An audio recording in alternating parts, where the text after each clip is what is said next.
has a vision of 2047 as Vikasit Bharat. So who are the people who can contribute to this? It is the entire ecosystem of education which has to contribute in order to make Viksit Bharat happen. It is not the financial sector, the other sectors, but it is the education sector which is going to drive that. It also will drive our initiatives about sustainable development goals. We all are committed to SDG goals by 2030, by 2070 net zero carbon. And if government has to do all of this, if the policy changes are happening, but who are going to implement? The implementers are the people who matter.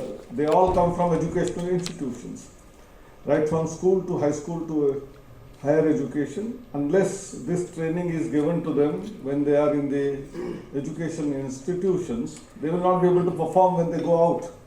Be it as IAS officers, be it as vice chancellors or leaders in industry, or be it creating their own startups, or run some NGOs. I think this DNA has to come from the educational institution.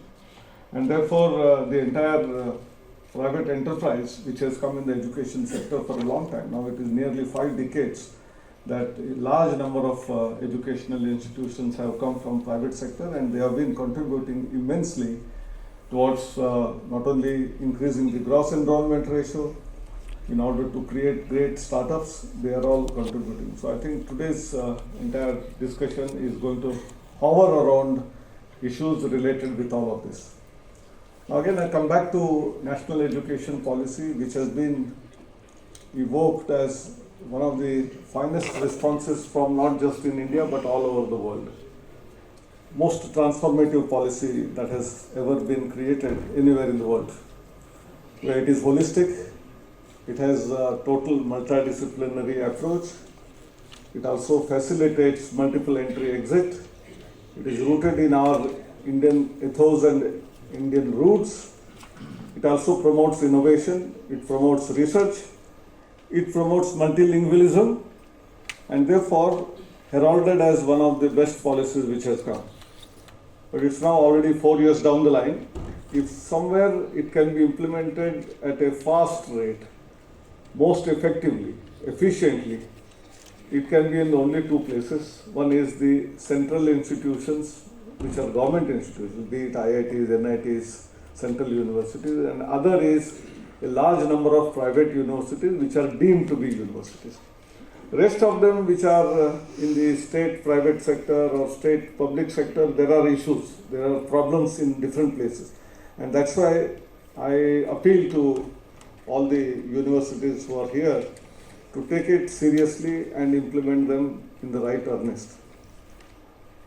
One of the features which is going to be really truly empowering is, I keep often telling about this unique ID for every student which has been created, called as APAR ID, Automated Permanent Academic Account Registry, linked with Academic Bank of Credits.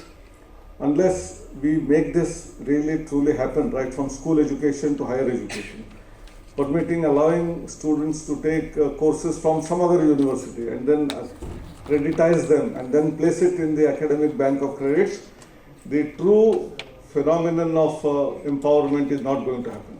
We all said and done, even the best of the universities. Maybe I am a product of Indian Institute of Science, Bangalore, which is a first public-private partnership institution, which we often talk about triple ITs today. Even there, I don't think you have experts in all possible domains of education. We'll have to depend on some IIT, we'll have to depend on some NIT, we'll have to depend even on some public or private university or a deemed to be university where there is excellence. There are pockets of excellence